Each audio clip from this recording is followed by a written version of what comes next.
ఈరోజు దేవుని మాట ఇర్మియా గ్రంథము 6వ అధ్యాయం 27వ వచనం. వారిని నీకు లోహపు తుంటగాను నేను నియమించి ఉన్నాను.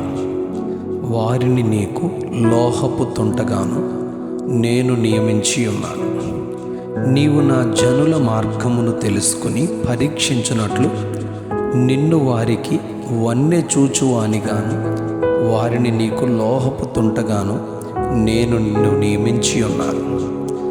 పెద్ద ప్రవక్తలలో ఒకరైన ఇర్మియాతో దేవుడు ఈ మాటను యెరూషలేము నివాసుల కొరకు, ఇశ్రాయేలు కుటుంబముల కొరకు ప్రవచిస్తూ, ఆయన మాట వినుటకు మనస్సు సిద్ధపరచుకొనని వారు యెహోవా వాక్యము నందు సంతోషము లేని వారై తృణీకరించు వారిపై క్రోధముతో నిండి ఉన్నానని అణచుకొని నేను విసిగి ఉన్నానని దేవుడు ఇర్మియా గ్రంథం 6వ అధ్యాయం 10-11 వచనాల్లో సెలవిస్తూ ఉన్నాడు.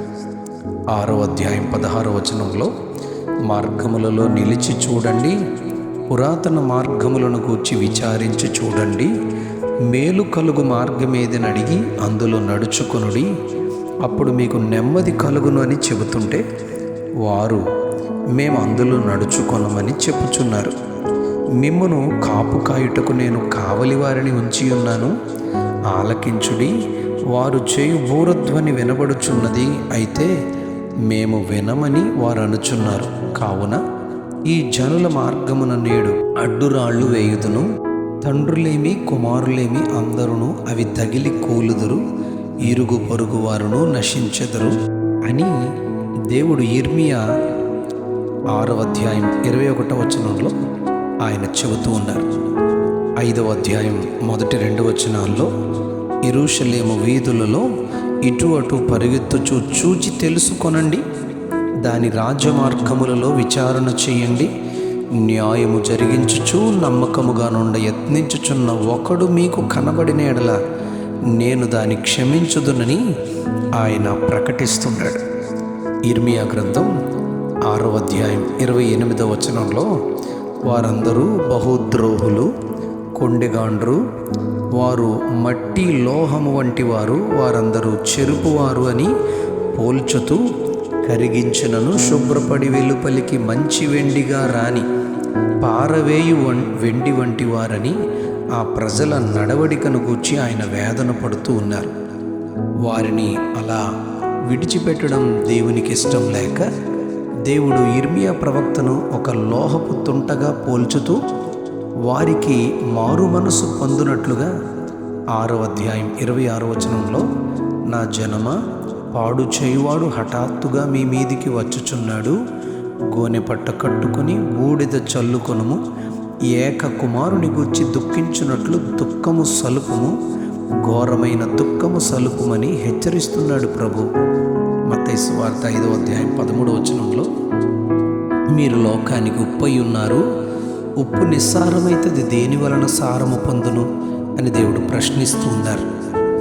5వ అధ్యాయం 14వ వచనంలో, మీరు లోకమునకు వెలుగై ఉన్నారు, వెలిగించిన దీపము ఆ వెలుగు ఇంటనున్న వారికి అందరికీ కనబడుటకు వెలుగిచ్చుటకై దీపస్తంభం మీద పెట్టాలి కానీ దానిని కొంచెము క్రింద మంచము క్రింద పెట్టరు అని దేవుడు తెలియచేస్తూ ఉన్నాడు.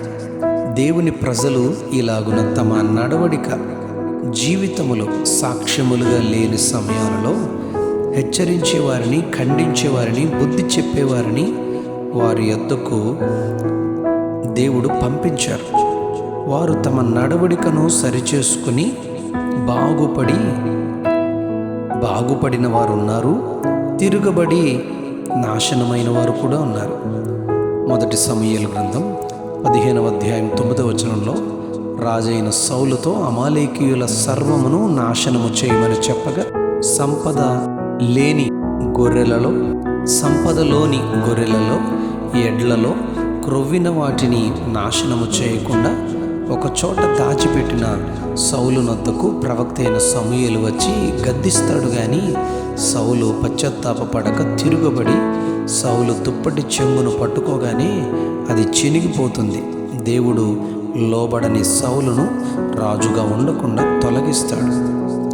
2 సమూయేలు 11వ అధ్యాయం 1-27 వచనాల్లో దావీదు వసంతకాలమున యుద్ధ సమయమున మిద్దె మీదకెక్కి చేయరాని దుష్కార్యము చేసినప్పుడు, చూడరాని దుష్కార్యము చూసి చేయరాని దుష్కార్యము చూచినప్పుడు 12వ అధ్యాయం 7వ వచనంలో నాతాను ప్రవక్త వచ్చి దావీదును గద్దించినప్పుడు తన పరుపు తేలిపోవునంతగా పశ్చాత్తాపపడి క్షమాపణను కోరినట్లుగా, దేవునిని క్షమించమని అడిగినట్లుగా మనం చూస్తాం లేఖనాల్ని.